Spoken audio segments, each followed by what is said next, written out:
if you could just clear your green tick and then replace it just to confirm that. Or remove, yeah, that's it, thank you, good. I'm going to bombard you today with different ideas and things that have worked for me and several departments across the country in raising pupil attainment, really, through the delivery of theory work.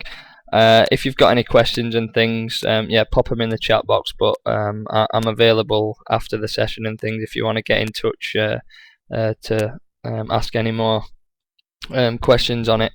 There will be lots and lots, and you'll feel overwhelmed at times, I'm sure, but if you just take a couple of ideas and things, I think we've done our job in providing you with different resources and stuff.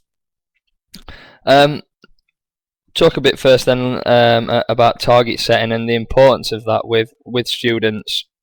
And a lot of what we've done, and we do it in departments where I work now and across the country, is get students to be really central to their target setting. It happens in all sorts of sports, and we know from the success of the British cycling team and Dave Brailsford through his marginal gains theory that it really did improve performance to an exceptional level with the success at London 2012 that we had and through the Tour de France. So if we can get a similar concept developed within schools and PE departments to get students to develop their own targets and use the marginal gains theory with your department and with the students themselves, making them integral to it, it should all the little changes should add up to a real positive change and impact on their performance within lessons and within the course. We know that motivation is really key to achieving goals, and we've got to make sure that the students are motivated throughout the theory concepts of the unit. Often this can be a challenge, but today's session is going to give you lots of different ideas in an attempt to make sure that motivation's increased and it's there throughout the course for them. By getting students to set goals, it really does help them stay on track and be aware of their own academic achievement, as well as what they're doing within the course. So at the start, we always give away a lesson at the start of the year just to talk about marginal gains and get students to set goals that we can review on a termly basis throughout year 1 and year 2. Getting them to write them down, it's a real tangible act, and even better still if you then as a department can display those so they're there for all to see. When peers see them, parents can see them, and other teachers, it really does act as a motivating factor for them to stick to that goal and go on and do as well as they possibly can. We've obviously got the use of social media and things now, department blog sites and lots of different web technologies and tools that we can use to display those targets of theirs, not just within school, but you can make it aware on perhaps a Twitter channel if you've got one, and it just helps to remind the students of what they're doing and where they need to be at. We do as well within their books. I don't know how you and your department work, but we make sure that within the front of their book they've got stickers and the target level and where they should be looking to achieve at the front of the book, so it's visible and in front of them every single lesson, so they can't escape from that and they know exactly what they've got to do. Just a little bit more about the marginal gains theory then.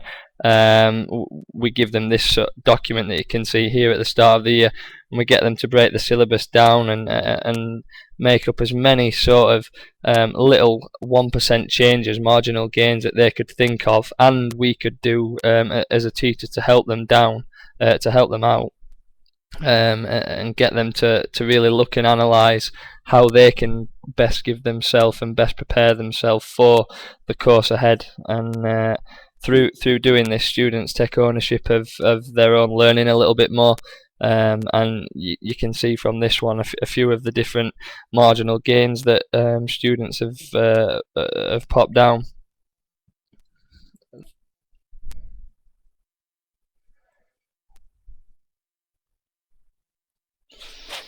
A couple of ideas in visual ideas on how you can display that student progress.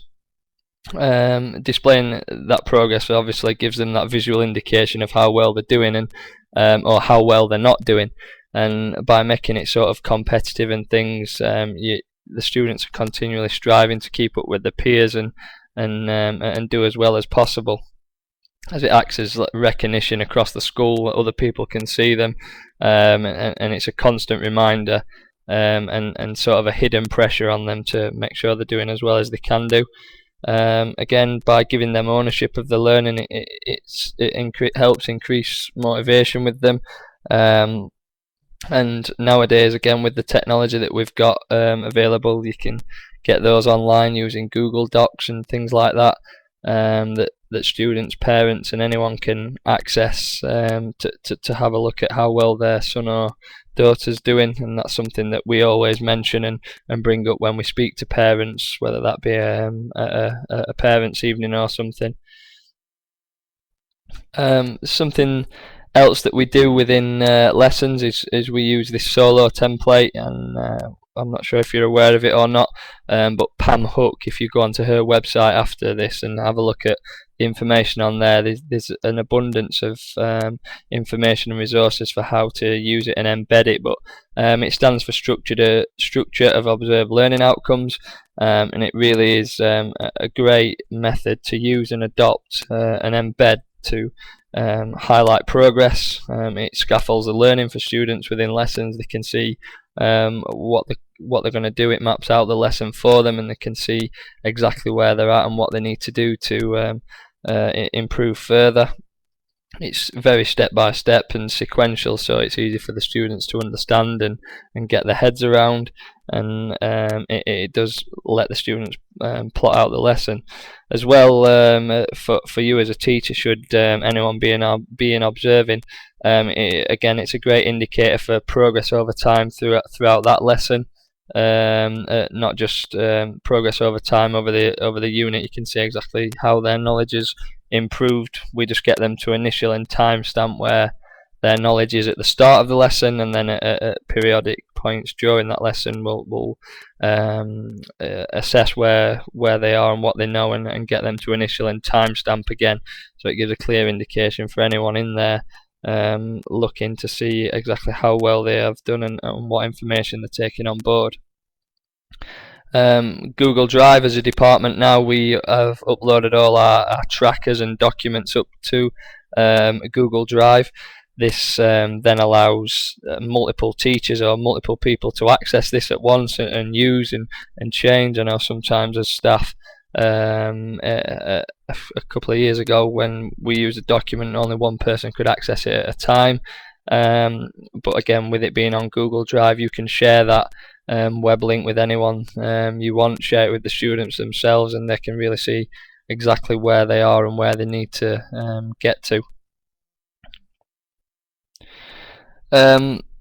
I'm going to talk to you a lot about different innovative ways in which you can use technology and apps and things today, and that does really link in with what Ofsted want to say and want to see in lessons and things, providing students with opportunities to apply ICT skills through the learning of PE.